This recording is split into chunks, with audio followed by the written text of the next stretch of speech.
Hello and welcome everyone to our session. We'll get started in just another minute as folks trickle in. Let me see if I can spotlight our speakers here.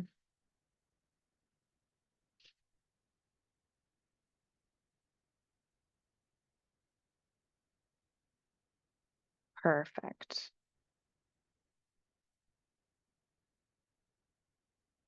Okay, I think we can go ahead and get started. Folks might continue to trickle in, and that's totally fine. But just quickly with introductions, my name is Danielle Stubbs. I am the Director of Student Recruitment and Belonging at the American Association of Colleges of Pharmacy, or AACP. And we are co-hosting this event today with the American Pharmacists Association, specifically the New Practitioner Advisory Committee. And so I'm excited to welcome our panelists today who will be sharing their experiences and what it's like transitioning from pharmacy school, into being a practitioner. And so I think what we'll do first is have you all introduce yourselves, and I'll just call on who I see first. But Tessa, do you want to briefly introduce who you are, and maybe what kind of area of pharmacy you work in? Yeah, my name is Tessa Schnelly. I currently work as a director of pharmacy in a critical access institution in Harrisonville, Missouri, underneath of a specialty division of Cardinal Health called Innovative Delivery Solutions. Uniquely to this panel, I was a non-traditional grad, and so I actually worked for a decade as an executive director in human resources before becoming a pharmacist. So talking about translatable skills, there's a lot of translatable skills into the job that I do today. Awesome. Thank you. Erin? Hi, everybody. My name is Erin Ballantyne. I graduated in 2022 from Cedarville University. I am a pharmacist, been a pharmacist for 3 years now. I did 2 years of residency and a PGY1, PGY2 Health System Pharmacy Administration and Leadership Residency Program at the Johns Hopkins Hospital, and then stayed on there as an operations manager. So I currently am still in that role. So working with the day-to-day operations of keeping the pharmacy afloat and on track in dispensing medications. So, and Nicole. Hi, everyone. I'm Nicole Miracle. I went to pharmacy school at MCPHS University in Boston. I graduated in 2020. And then I came to Lexington, Kentucky to complete a community pharmacy residency with the College of Pharmacy at UK and Kroger. I stayed on with Kroger for a little less than a year after that and made the switch to specialty pharmacy back at UK. So when I started at specialty, I was on the inflammatory diseases team. So I did time in our call center and our clinic. I split my time there. And then a really exciting new position came available that they created around education. So my current position is pharmacy education and competency coordinator. So moved away from direct patient care, which I never thought I would do, but I love it, and I get to educate all of our staff, and I get to work with our students. So that's where I'm at currently. Awesome. Great. Thank you all for those introductions. So just a really quick agenda for all of our attendees. Basically, we have some pre-prepared questions that I'm going to be asking our panelists, a lot of questions that you actually submitted ahead of time. So thank you to those who submitted questions. But I also want to encourage you to put any questions that might come up along the way in the chat, because I'll be checking that as well. So if, as our panelists are talking, something comes up, just put your question in the chat. If you don't want everyone to see your question, you can also just direct message the question to me, and I'll keep you anonymous. So let's just jump in right into the first question. So of course, I have to ask, what inspired you to pursue a career in pharmacy? And we can kind of go in the same order as before. So Tessa, Erin, and then Nicole. Yeah, so mine was a very twisty route to get to pharmacy. So interestingly enough, a lot of the work that I do in a rural health setting and the work that I have done has been in substance use disorder and mental health. And that's because when I originally went to school, I have an undergrad in psychology. Through that role, I ended up working in human resources through organizational business, and pharmacy hadn't even actually crossed my mind at all. But I had pharmacists and pharmacy students that worked for me. So when I was trying to decide which pathway I was going to go down into a master's of counseling or pharmacy, they're like pharmacy all the way. So I ended up pursuing that, did night classes to get, I did psychology. So we had some of the softer sciences on that side, had to go take all that organic chemistry and everything through night classes locally. To be able to get to pharmacy. And really my driving force inside of that afterwards was getting my public health degree. So I got my master's in public health, which has really allowed me to work directly with the communities, even in a director of pharmacy role, so that I could really maximize the work inside of the spaces that I'm trying to do by leading my team. I really wanted to become a pharmacist to correct some of the things that I saw was the matter with health system. And I've been able to see that through my work in the community. Right. For me, it definitely came down to wanting to be in the healthcare field, that, tangible example of just being able to help someone in a very tangible way, such as healthcare. And I think specifically for me, even though I had that desire to help people in that way, I had a big fear of blood when I first started out in undergrad. And so that kind of steered me away from a lot of different paths in healthcare, did steer me towards pharmacy. So I figured I'd try that out and really enjoyed that. And I think what I've really enjoyed about our profession, just in the few years that I've been in it, is I would say two things. I think one thing that we'll explore here today is there's a lot of different paths within the profession of pharmacy. Your career could look very different and you can pivot and do a lot of different things with a PharmD degree. So I think that's a really exciting thing about the profession. And the other aspect of it is, while it's not perfect, I think there are some aspects of work-life balance that you have as a pharmacist that you don't always have in some other healthcare fields. So definitely something that's a delicate balance, as always, but something that you can get and you can achieve if you are meaningful with that. So that is what kind of drew me to pharmacy initially. For me, I was always really curious about how medications worked in the body. I've had to take medicine for my stomach since I was little, and I was always just amazed that I could take a little tiny pill and it have an effect in the body. So I always was interested in like, how does that work? And I wanted to learn about all the drugs and how they work, and the fact that pharmacists are the drug experts, that really intrigued me. I didn't really know a lot about pharmacy. I knew that one of my friends' moms was a pharmacist, and I heard her talk at a career fair in high school, and I thought, well, let me just pursue that, and see what I think about it. And where I went to school at MCPHS University, it's what's called a 0 to 6 program. So you get direct entry through from high school. And I knew that with it being a health science program, health science university, that I could easily pivot to something else in healthcare if I didn't like pharmacy. So I thought that that was a good path for me. So yeah, it really just started with that personal experience, and I'm just kind of going with it, and the rest is history for me. What does a typical day look like for you in your current role? And this is a question for everyone, so we can go in the same order again.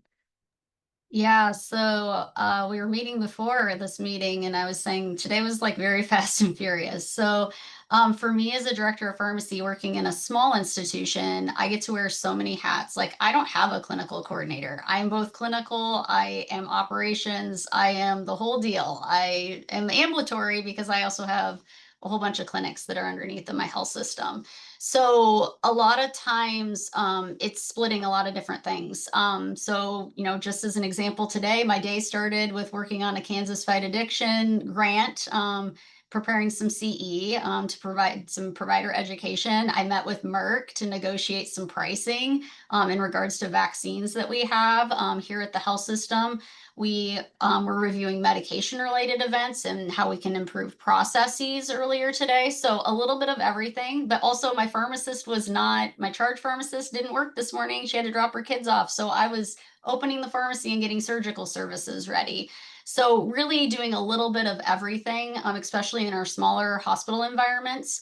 I've been able to use everything that I've ever learned in pharmacy in the role that I am in right now. Nothing is ever the same, which is good because I don't like that. But if you're a person that likes having everything the same, there is definitely a space for you inside a pharmacy as well. It's just depends on what you'd like. If you'd like the spices life every day, and your day to be super fast moving from shifting from priority to priority, especially our smaller institutions, you don't have a full team, you are the team. I would say my day is a little bit similar to Tessa in some ways, since we are both in administration. But just to dive into some of the specifics of that from my perspective. So I work in an academic medical center that's part of a larger health system. And so my day-to-day is really driven by meetings and committee meetings as well. So that can be like local within my pharmacy. It can be in our hospital or in our health system. So a lot of different meetings that we have for different, operations-based things, USP-based things, whatever it may be, just general staff meetings. So that kind of drives a lot of my schedule. A lot of the in-betweens of those meetings have to do with driving projects forward. So an example of something I was working on today is we're trying to update some things with our drug boxes and for our emergency, code blues that occur. So I'm reviewing those and making sure that we're, taking our clinical knowledge and integrating that into the operational workflow of making sure that we have what we need and the supplies that we need and can be efficient there. So that's an example of that. And then also, like Tessa mentioned, there's gaps in the schedule that come up all the time. So I was also verifying orders at some point today due to a call out and just kind of working with the schedule and working with our technicians and just helping to get medications out the door in an efficient way. And so in administration, I think every day can look a little bit different based on the needs of the day, some of the emergencies or fire drills that come up in the day. But then also just the different types of projects that you have the opportunity to work on and to work with other people on also provide some variety there. My role is almost entirely project-based. I do have meetings and things that I attend. My role is really considered mid-level leadership. And if you all, I may not have mentioned this, it's a health system as well, but we're kind of in a different, it's kind of a hybrid though, because it's a health system, but we're ambulatory. So it's that nice mix. But I am considered in like mid-level leadership. So I'll have meetings I'll have to attend. I work on CE for our staff, both delivering that and then also coordinating subject matter experts. I do different trainings to maintain accreditation standards for our specialty accreditations that we hold. I do drug in services with our nursing and infusion team. So I don't just work with pharmacists and technicians, but really all of the medical staff that's under our huge umbrella of specialty pharmacy and infusion services. I manage our students, so mostly our experiential learners on their last year rotations. We get a cohort of anywhere from 3 to 7 students usually each block from UK. And so I get to work with those students. I get to mentor them, get to set up different topic discussions, really anything that goes along with that final year rotations. And any other educational needs that our staff has. If there's changes in laws, regulations, I've even done updates on that. So anything in the education space, it falls on me. I'm kind of, I say, a one-woman show. It was a brand new position that was created about a year and a half ago at this point. So I'm the only person that does my job, which there's pros and cons to that. I get to work with a lot of different staff that we have, really everybody. I have to work with everybody. So it's a really fun role because every day is different, kind of like what Aaron and Tessa said. So I enjoy that diversity in the role and always doing something different and exciting. And I can always pivot to something else. Always got some kind of project going on in the background. Great. To kind of go off of what y'all were saying about the different duties that you all have, how do you feel like pharmacy school prepared you for just the variety of tasks that you are tasked to do on a daily basis? And anyone can answer this question, so I'll just kind of open it up wider.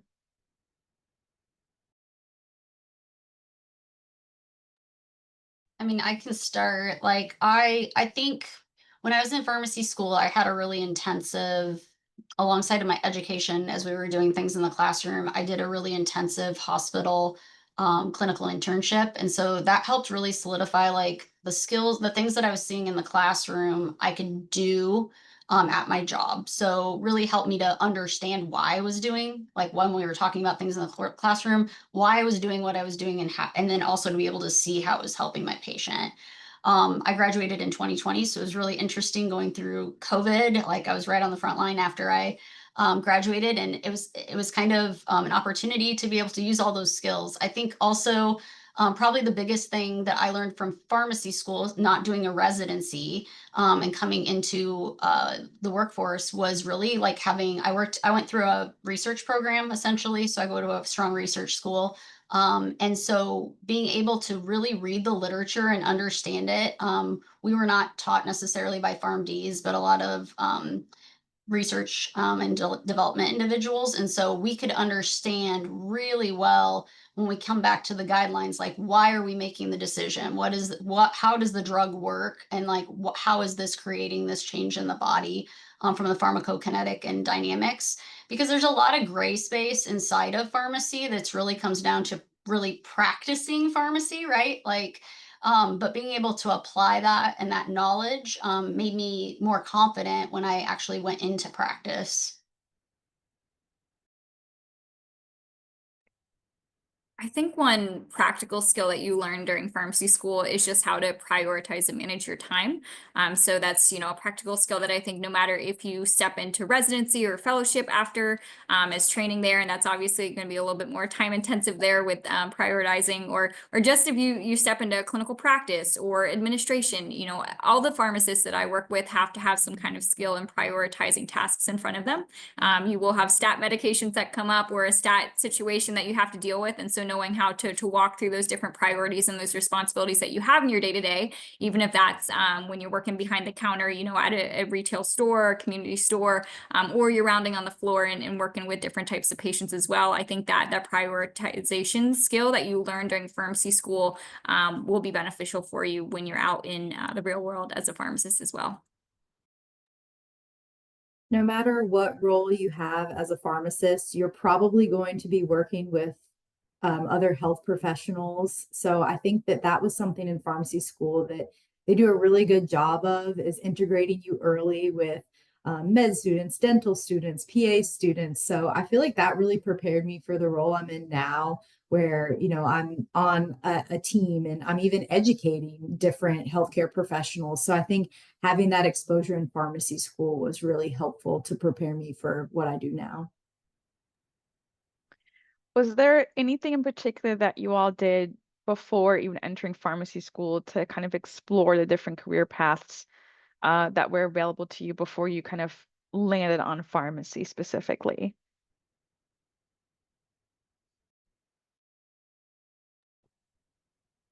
I think for me, when I was trying to decide if that's something I wanted to go to, I had kind of had some opportunities to shadow a pharmacist that I knew from a close like family friend, and so had some opportunity to kind of meet with them and talk to them about what their day-to-day looked like and really kind of understand what it truly is that a pharmacist does.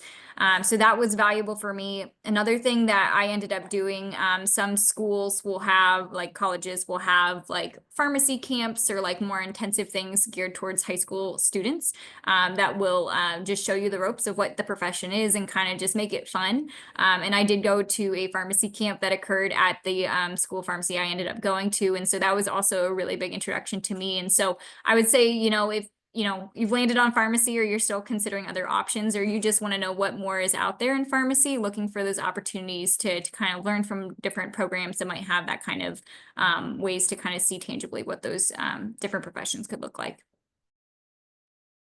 Yeah, awesome. Tessa, I believe this question is for you, but how do you recommend gaining clinical experience while in pharmacy school? Yeah, I kind of alluded a little bit to my experience, but um, being that I worked in retail prior to pharmacy school, so I'd actually worked as a technician for both CVS and Target, and was part of the Target transfer over to CVS back in the day. Um, I had really wanted to work. I decided that I really wanted to use my clinical skills at like 100% of what I was doing all day long. We all use our clinical skills, but to do it in a health system environment. And so I pursued the opportunity to have my essentially what you would do in a final year pharmacy situation, but to do it year 2 through 4. So I started what would be a side APPE as a P2. That really helped me, like I said, to build that those clinical skills. And interestingly enough, like now that I run my own hospital, I actually have a pre-farm to PharmD program that includes individuals that are in high school that come and see us, individuals that are pre-pharmacy students that come to see us and work for us, as well as students P1 through P4, giving them those same opportunities.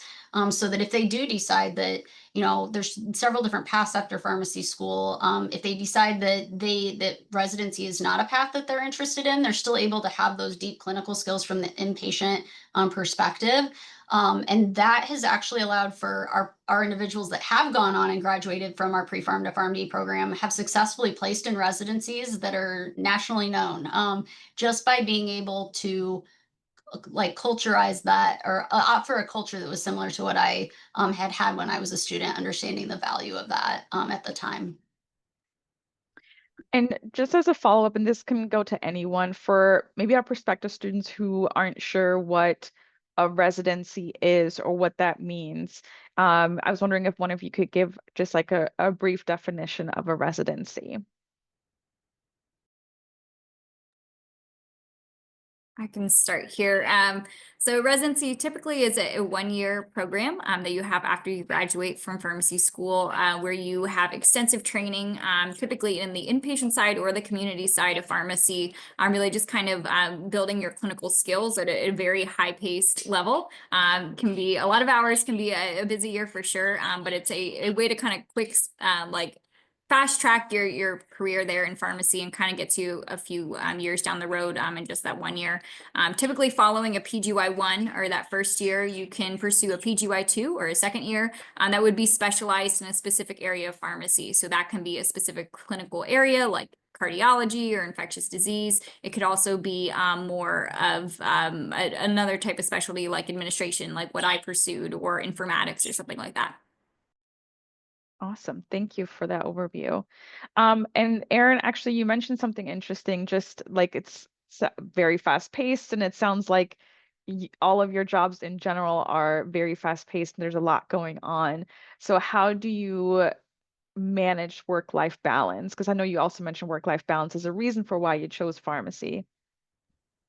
Yeah, absolutely. I think for me, when I think about work-life balance in my current role, I think a little bit more, I like the term I had heard once of like work-life integration. And I think sometimes, that what that balance looks like can be different at different stages of your life. And it can be different for, what you might be dealing with in your personal life and the other aspects there. And so for me, especially in the job that I have in administration, there is a lot of flexibility to kind of flex my days how I need to. If there's a day where I need to stay late and kind of, work through a larger thing that I'm working at work, I can do that and have that time to really kind of set aside and get ahead and work. But then there might be other days where I have a dentist appointment or something I need to leave early for, and there's a little bit more flexibility in my day to be able to kind of flex those hours around that. And so I think that is really valuable. And I think, with that flexibility comes definitely discretion and making sure that you protect your time how you should, and you close the laptop and be done for the day when it's also appropriate to do that. So I think it is also on yourself as an individual just to kind of know your limits and your balances and what you need to be able to kind of save that time for yourself, and know when it's okay to be done for the day, and to go home and enjoy your time there as well. Absolutely. I love that work-life integration. Love that term. Um, Switching gears just a little bit, and I know we talked already, Tessa, you mentioned how students can gain clinical experience. I was wondering, Nicole, if you could talk a bit more on how students can gain research experience, especially when a lot of opportunities require prior experience. Yeah, I love that question. It's one thing that I actually wish I would have gotten more involved in pharmacy school. But I would say that, if you are if you're going to be in pharmacy school, some institutions are more research heavy than others. Mine was not as heavy of a research institution, but depending on what, institution you're at, there might be different opportunities. And I think that almost always there are faculty mentors that are going to be seeking out assistance, even from students, which I never really realized until after I got out of pharmacy school how many opportunities there really are for students. So I think that there are a lot of ways to get involved while in pharmacy school with current projects that are happening. I know a lot of colleagues that had publications even when they were students, when they got involved. So I would say, like, my looking back, I wish I would have taken that step to connect with a professor and express interest in that, because the opportunities were there. I didn't see that until after the fact. So I always like to share that with students to, reach out if one of your professors inspires you, ask a question about how can I get involved? Is there any research project opportunities? And if they don't have one, maybe they can connect you with someone else. Almost always someone in that institution is going to have something that you can help work on. So I know personally when I was in school, I was sometimes a little shy when speaking to professors or faculty. So I was wondering if any of you had any sort of advice on um, how do you make that first approach? Should it be in person? Should it be via email? Like, what's the best way to connect with a professor to then be able to ask them about those extra opportunities?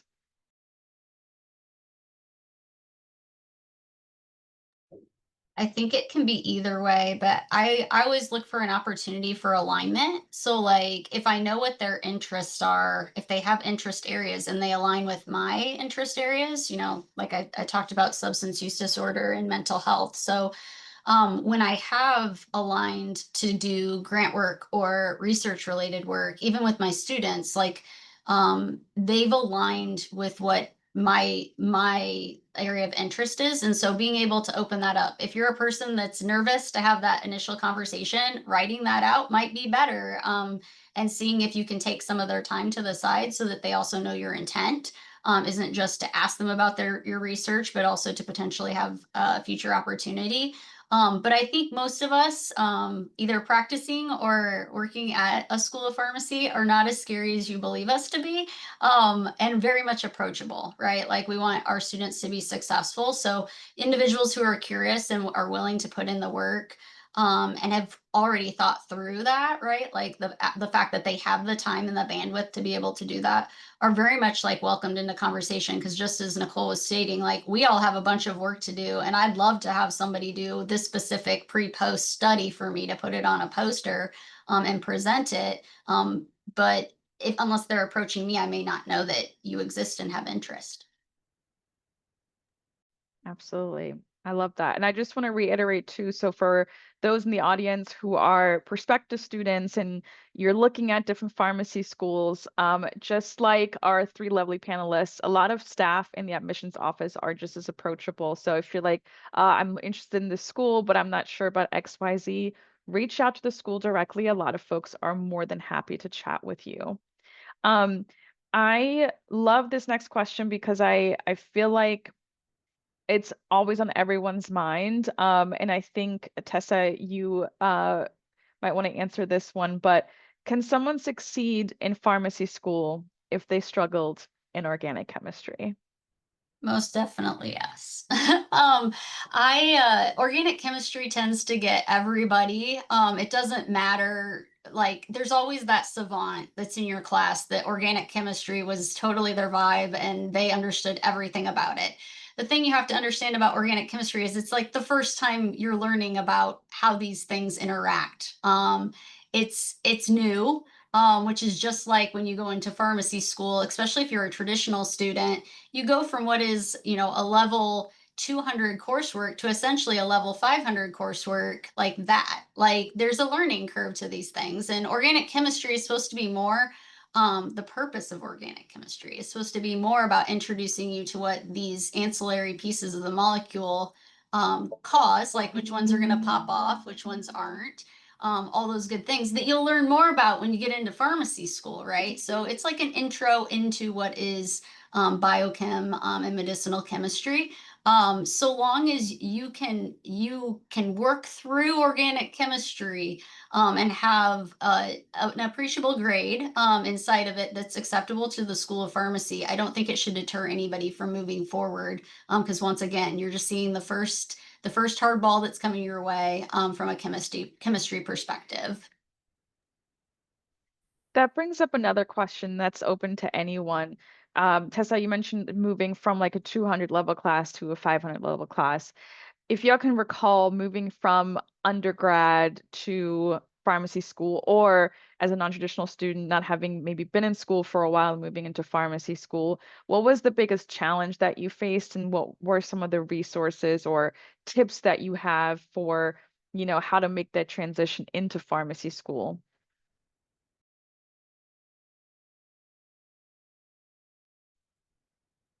Maybe start us off here. I think for me, one of the most valuable things you'll learn in pharmacy school is how to think about medications and how to kind of, I don't know, just how to learn how to look things up and to know the resources that you have available to you.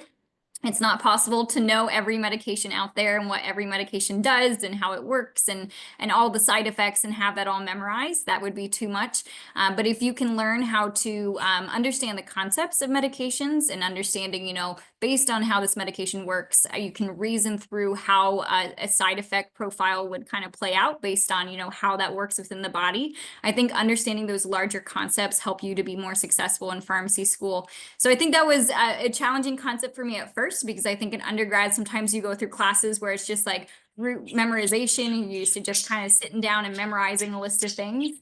But then recognizing that in pharmacy school, you might not always be able to do that. There will definitely be times where you do have to memorize some of those things, but also learning how to just kind of reason through that in a way that will be beneficial for you when you are a practicing pharmacist is also a larger concept that can be difficult to kind of grapple with at first, but you have a few years to work with that. I didn't do undergrad like some traditional, pharmacy pathways might do. So I did 2 years of pre-pharmacy. So I think my initial shocker was just going to college. But I took advantage of all the resources that my school had via tutors. So I didn't really like the idea of one-on-one tutoring. But they had group sessions, and I found that really, really beneficial. I could just go attend, listen to the tutor. I could always ask questions if I needed to, but I didn't have that pressure of like sitting down one-on-one with someone. So that worked really well for me. There's also students that form study groups, because I think that was one of my biggest challenges, was just learning how to study.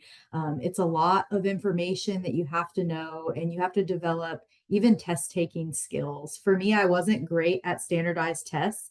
I felt like I was always performing well in high school, but they never really taught you how to take a test quickly, and I would always be really slow. And so I had to develop those skills of test taking, and then also just learning how to study and be effective in that. And what really helped me was all of the resources through like the tutoring centers. And I feel like after really like the first couple years and going into the professional phase of pharmacy school, I kind of was like hitting my stride. So a lot of times, they'll say, oh, it gets really hard when you get into the professional phase the last 4 years, and those first two, it's a little bit easier. But for me, it was actually the opposite, because I was just getting my feet wet with, how do I study? How do I, have a structure for being successful? So once I had that foundation, I was actually really able to thrive in the professional phase of pharmacy school.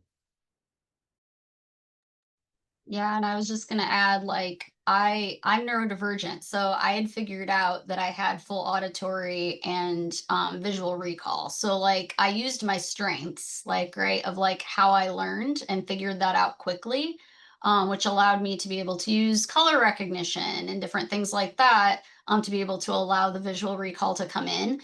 I will say I had kids. I had kids that were under the age of 8, 3 of them, when I went to pharmacy school. So probably the biggest thing when I started pharmacy school on that initial curve was to realize that there was time in the spaces in between things. Like you would never see me anywhere without like a book that I could like open and maybe do 10 minutes worth of like quick studying, or 10 minutes worth of reading, or just getting really well defined about the time. And then probably the biggest advantage was figuring out what part of the day I could learn more quickly. I slammed everything shut at 8 o'clock at night, every night. I was like, I'm no good. It's 8 o'clock. Like, we need to have a boundary. But if there was a test, I could get up at 4 and study for that test and study straight through and would be much better about it. So, figuring out, are you a night owl? I am actually a night owl, but I just can't study then. I don't want to do that then. But when is the time that you can maximize how your body battery is going to work for you to be able to learn best? instead of spending a lot of quantity time, like instead spending quality time on your studies.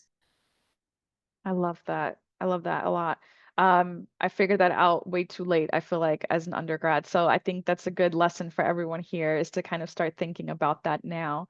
Um, I was wondering if one of you could maybe, and maybe Nicole, since you mentioned it, you mentioned the professional phase and like the pre-pharmacy phase. Like, what is the difference for those prospective students who might not be in pharmacy school yet? What is the difference between those phases? Yeah, so it depends on, what path you take into pharmacy school. But generally speaking, pharmacy school is 4 years and you have to have some prerequisites to get into pharmacy school. So whether that be an undergraduate degree that's 3 or 4, usually 4 years, or you just did your pre-pharmacy prerequisites and then applied to pharmacy school. The program I did was, I mentioned it's called 0 to 6. So I actually didn't have to reapply to that professional phase that last 4 years. My pre-pharmacy was kind of set up for me. That's why I really liked the idea of a 0 to 6, was that I didn't have to worry about getting the right classes and, getting all the boxes checked and even reapplying. It was kind of set up for me, and that took away some of the stress for me. So no matter how you do, whatever path you take with that, you do at least have to get that minimum. It's usually about 2 years. I'd be impressed if someone could do it quicker than 2 years for the prereqs. But 2 years and then going into that professional phase, whether you apply or you're in a program that kind of guarantees a seat or gives you like some kind of early assurance. There's a lot of different terms out there, and every school is a little bit different. So that is something to really look into is, what are the requirements? Do I need an undergraduate degree? There's a lot of things to ask when you're considering a program and what path you want to take. Do you want to do an undergraduate degree? Some really want to have that degree. For me, I wasn't as concerned about having the undergraduate degree, so I just have a PharmD because that's what you need to practice. So it's all about the path that you want to take, and the colleges and schools of pharmacy can help you navigate based on your preference what kind of program would be good for you. Awesome. Thank you so much for that breakdown. And for anyone curious about what 0 to 6 and all of that means, after the session, I'll be sure to send out links to our website that explains these program structures in a bit more detail and also shows you which schools have those structures. I also just want to encourage everyone again, if you have questions, put them in the chat. You can either kind of post them to everyone, or you can just direct message me. And this session is being recorded and it'll be up on the Farm for Me YouTube afterwards. And I'll also be sure to send out a link to that. I want to talk a bit more about the transition from being a student to then going into the workforce. What does kind of the job search and all of that process look like? And this question is open again to anyone.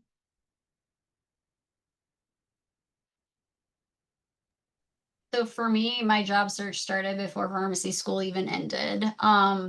But the biggest, I graduated during COVID year. So actually pharmacies were kind of like sucking into themselves and there weren't a lot of jobs available.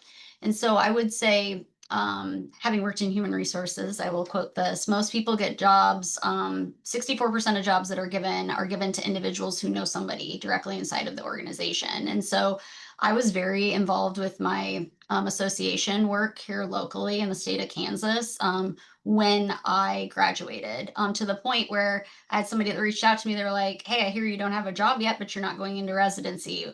Let me, provide you with some opportunities to connect with some individuals." And so I actually had 3 job offers made to me within 6 weeks of graduating school, which were all very grossly different. But I had opportunities available to me because of my network. That was key, which these guys can talk a little bit about that transition, with residency, which is also the same thing. It's just a little bit further down the road than graduation. But I had to be able to differentiate myself away from who I was as a person and how I was different as a PharmD and what my strengths were. So we talk about personal branding. I was able to personally brand myself to be able to get jobs where I was interviewing against people who had completed residencies. But what they needed in that job was more culture and team related stuff, which was something that I could offer that wasn't, related to their clinical expertise. So I think there's a little bit of everything for everybody. You just have to really work on your strengths and then also network. Pharmacy, as they say, is a small world. It is a smaller world than what they talk about. And those are really key things to being able to get to the opportunities sooner. Yeah, I would really echo a lot of the things that Tessa mentioned. And I know earlier we talked about how to build connections with your professors and use them as resources, but I think that's a great place to start too, because your professors will represent different areas of pharmacy. And so if there was an area that really stood out to you as you were going through pharmacy school, that's a great place to start, is somebody who's kind of been in your court already as your professor, that you could ask them about how to explore that path, and they can get you connected with other folks, other resources to explore those different areas of pharmacy a little bit deeper. I will also speak a little bit for me, having gone down the path of residency. That was another process that starts in pharmacy school. So that starts in kind of your final year there, applying, going to ASHP mid-year if you're interested in that, and to learn more about programs in that December before you would graduate, and then matching in March before your graduation as well. So that's a process that does start a little bit earlier on before you finish pharmacy school, but also a great opportunity to just learn about the different types of residency programs out there, see what kind of institution would be a good fit for you, and to explore that through that more formal process. The mentorship piece is really key, I think, throughout all of our experiences. For me, I wasn't sure about doing residency or not. I knew I loved community pharmacy. I knew that I loved outpatient pharmacy, was debating, do I want to do ambulatory care? And I had a mentor in pharmacy school that said, you would be perfect for a community-based pharmacy residency. And I feel like those don't get talked about as much sometimes as the hospital programs. And some of them are really well established. Been around for over 20 years was the one that I completed. And so they kind of fly under the radar sometimes. So having that mentor point out that opportunity for me, it really was like the perfect fit for me and what I wanted to do for my career. And it really helped set me up after residency to leverage that experience to apply to different jobs. I ended up staying on with Kroger. A lot of times with the residency, you might get, not always, but you might get preferential, opportunity for a role, whether at your institution, company, wherever it is. And that was the case for me at Kroger. Not only was I a staff pharmacist, but I actually had an opportunity to educate a lot of our staff on different clinical service initiatives. And I also led a lot of vaccine clinics, which was really unique for a staff pharmacist. So I wouldn't have had that opportunity if I hadn't done the residency.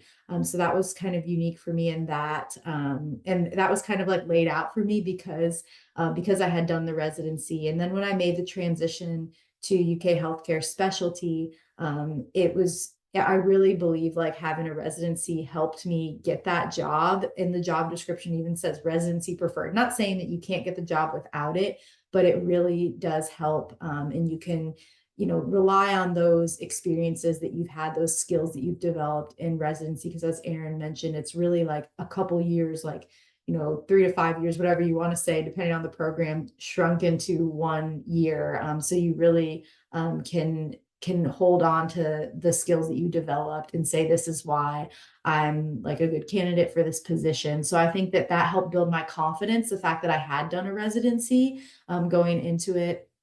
So my job search, I think, was a little bit easier just because I had done a residency. But again, you can get a job without one too, for sure. It's interesting that you all mentioned like the networking piece, just because when you go on our website and you see all of the folks with their profiles, the number one piece of advice they usually give is networking. And so all three of you are part of the new practitioner advisory committee for APhA, and I was wondering if you could talk a little bit more about how you got involved with that, and I guess why that particular committee. Maybe start us here. I think For me, kind of again, going back to the concept of networking, I had somebody who was ahead of me in my pharmacy journey who invited me to get involved in this type of way, and I enjoyed it and stayed involved and have, made connections with other people. And now it's my friends that I'm working with, in these organizations and these associations. So yeah, again, it really comes down to that networking piece. And I would say also for me, when I was a student and I heard the term networking, sometimes that was really intimidating to me. I don't tend to be a very outgoing, charismatic person that, will go to a conference and make all these connections just right off the bat. I'm definitely someone that is a little bit quieter in those types of settings and kind of makes one-on-one connections. But what I've seen in just the few years that I've been a pharmacist is even those one-on-one connections that you do build just start to exponentially kind of snowball. As you meet one person that knows another person, that networking can take off a little bit more naturally, even if it's not something that you feel super comfortable with off the bat. And then lastly, kind of touching on why involvement with the APhA New Practitioner Committee, definitely the opportunity just to network and to get to know other new practitioners who are in different ways incorporated into the profession. Between Tessa, Nicole, and I, our jobs still, they have some overlap, but definitely some differences there as well. And we work with people who work in different practices as well. So it's a great opportunity just to continue to expand your network there and to learn about other areas of pharmacy and to kind of stay in the know about places where you don't practice as much and what some of those things that they see in their day-to-day or concerns or barriers that they have in their world of pharmacy that do have impacts in the profession at large. Yeah, great. And I just wanted to reiterate a point that Nicole made. It's just like when you're meeting new people and you're networking, especially with faculty, they might be able to tell you like, hey, you'd be a great fit for this, for something that you had not even considered yet. And so I think even from that standpoint, it's always good to make those connections. Um, Here's a bit more of a deeper question in terms of, job market and all of that stuff, especially for you all who have recently experienced that or within the last few years. But how is the saturation of pharmacy jobs expected to affect future career opportunities for pharmacists? And did you see kind of any of that in your personal experience or even amongst colleagues?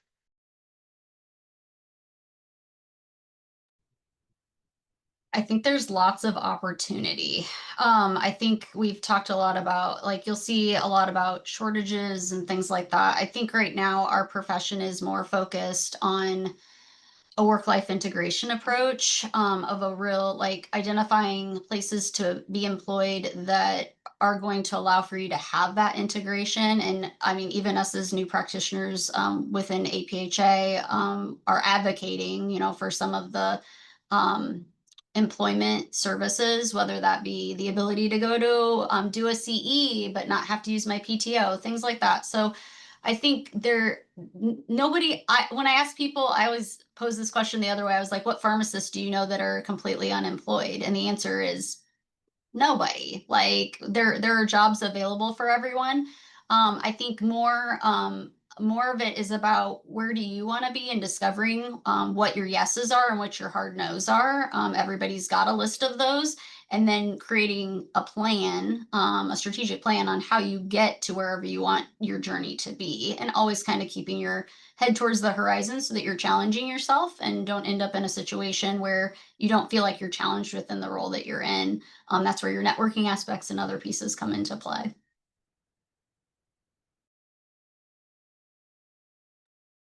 Yeah, absolutely.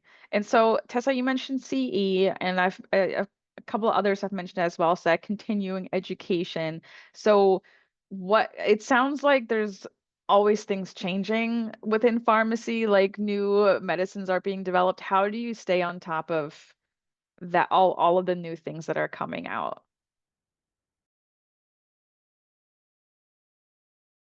This is an everyday thing. Every day there's something new inside a pharmacy world. I'll let these guys speak to how they do it inside of their job. Nicole would be great to give an example inside of this, but I use my students. So I will find like, oh, there's a guideline update. Awesome. We are going to utilize our students that are here on rotation. They're going to summarize this and we're going to tell the whole entire pharmacy team, right? So ways to be able to make that into smaller nuggets. We talked about continuing education. we attend, like, I just got done attending my state association meeting where I got new drug updates and everything and was able to digest that in one place with my friends. Um, that, APHA, all of our national organizations have meetings that really give you a download annually with their meeting schedules of like what is happening in that specific space, to keep things relevant for you. I think you can use your CE in a really amazing way to make yourself a better pharmacist if it's done intentionally, to gain knowledge and continue to gain knowledge, instead of just doing it to check a box. But Nicole, for sure, add more into that. Honestly, professional organizations is really my answer for it. I think that that's helped me stay up to date more than anything, whether it's being involved in my state association. I know Tessa's really involved in hers as well. Learning from colleagues, just what's going on in the profession. Advocacy is really important at the state level and the national level. Different, changes in laws and things are, there's a lot going on in pharmacy news. So I think from that perspective, and then also the clinical perspective, it's so, so important to be involved at the state level and then also the national level. So we're all involved in APHA. I guess there's probably a limit of how many organizations you want to get involved in, but I'm a big proponent of being involved in your state association and APHA, and then pick one or two other, if you can, organizations to really get involved in. So for me, that's my state association, KPHA, which I think Tess is also KPHA, Kentucky, Kansas, and then APHA, and then I'm in specialty pharmacy. So I've gotten really involved lately with NASP, which is National Association of Specialty Pharmacy. So, getting kind of like your general updates in what's going on in the pharmacy world is important from, state association, general, national association, and then in your specialty area. So realizing the nuances of what's going on in the field of specialty pharmacy, getting involved in committees through that association that you can even do as a student, can be really helpful early on. And then they email communication to you, which seems really simple, but that's how I get a lot of my updates too. And I'll go look into something further if there's a headline that kind of grabs my attention. It's that pharmacy healthcare specific news that goes out, and that's really how I stay up to date, primarily, in addition to getting our CE that's required every year. Absolutely. And I just want to emphasize again, a lot of associations have chapters, like local chapters at the schools that you can get involved in, even as a student. So you can kind of get more familiar with some of those associations. I have many more questions, but I just wanted to open it up to the audience again and make sure that you all know you can ask questions there. And it looks like we have one. So, with being a non-traditional student anticipating pharmacy school post 2026, what scholarship opportunities can you recommend, or what opportunities were available to you before and during the program? Great question.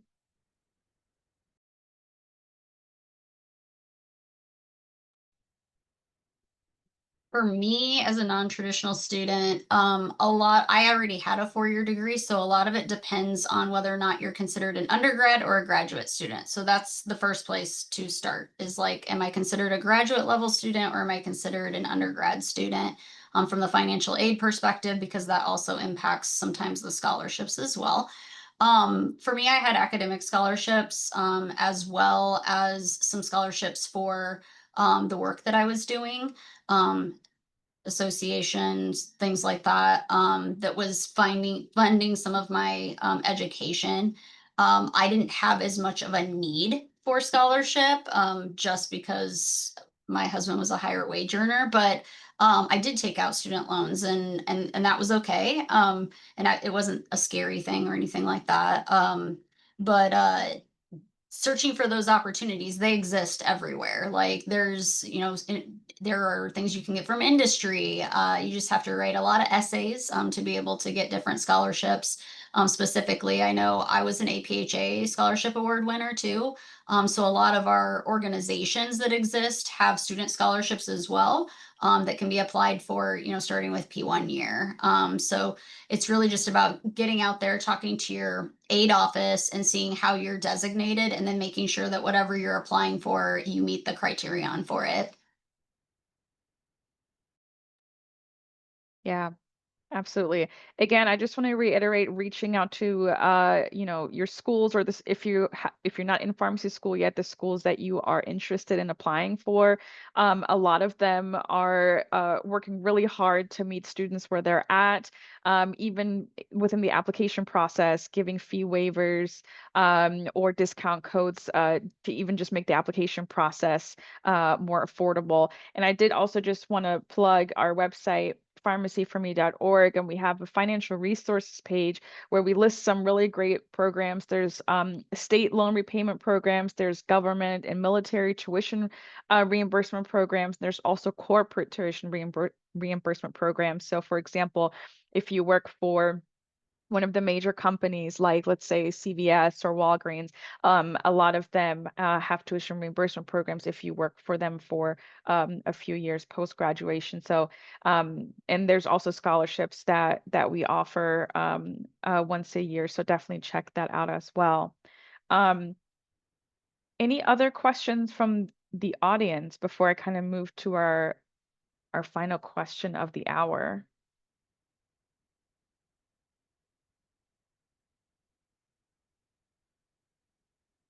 Okay. Great. Well, this question I always like to end on, but what advice would you give to prospective and or current students in pharmacy school? Something that you wish you had known before?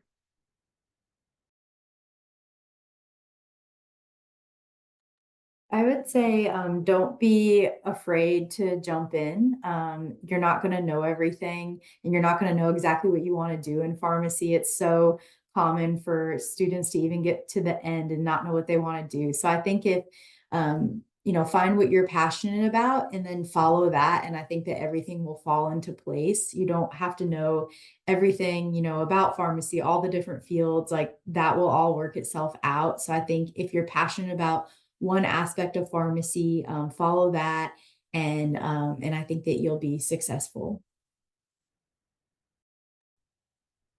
Yeah, kind of piggyback off of that, just be open-minded to those opportunities and try things. I think one of the best advice that I had going into pharmacy school was just to be willing to try different types of areas of pharmacy. And, maybe I try a rotation in a specific area and I end up not liking it. Well, that's still beneficial to know that that's, not the type of pharmacy that I want to pursue. And so that kind of still steers you in the right direction. And so just being willing to say yes and to try different things. And I think that can go a long ways. Yeah, similarly echoing many things. A lot of times how pharmacy is presented to students is that there's two pathways, and there are far more pathways than two pathways. So really taking advantage of the APPEs. This is the only time when you're in your final year of pharmacy school, you can see anything under the sun without having to commit to it for a prolonged amount of time or move or change your life, right? So like that is huge. Like, see as much as you can see, because every yes is as valuable as every no. No one wants to take a job that they had romanticized, get in it, and be like, this is not for me later. Like, that's what your APPs are for. Like, figure it out. The big advice I give to everybody is, instead of thinking about it as I'm going to be in hospital versus I'm going to be in community, is to start thinking about what end of care do you want to be on? Do you want to be on the preventative end of care? Awesome. That's, working with your patients before they become diagnosed, all those sorts of things. Or do you want to be on the end of care where we're trying to make a quality of life? That's when we're talking about oncology, critical care pharmacy. And then also thinking about like looking back, like what brings you energy? Does knowing a lot about one specific thing bring you tons of energy and you don't want to know about everything else? And then you need to specialize. If you want to see something different every single day and learn a little bit about everything, that's when you're a generalist. You can do that in any part of pharmacy. You just have to figure out those two things about yourself, and then you can pick a job based off of that and pivot towards those specific areas. I love that so much because I feel like, again, a lot of people don't know just how many opportunities there are within pharmacy. And we have this really great handout that's like 100+ pharmacy careers, and it just shows you all of the things that are available to you. But in our last minute here, I just wanted to thank you all for taking time out of your very busy days to come chat with us about your career paths. I also wanted to, for our audience, really quickly plug our virtual pharmacy school fair. So if you are not in pharmacy yet and you want to maybe see what kinds of programs are out there, we are also offering workshops like how to write a great personal statement, how to find your strengths. Different panels that we have going on as well. I would highly encourage you to register for that. Or even if you're already in pharmacy school, but you just want to see what other folks are up to, definitely register for that event. There'll be a survey after this event is over as well. So please give us your feedback on how this panel went. But overall, I just am very grateful that you all took the time to speak with us and really appreciate your sharing your expertise. And like I said, I'll send out the recording afterwards, but it'll also be on our YouTube. So thank you all so much and have a great rest of your evening. Bye all.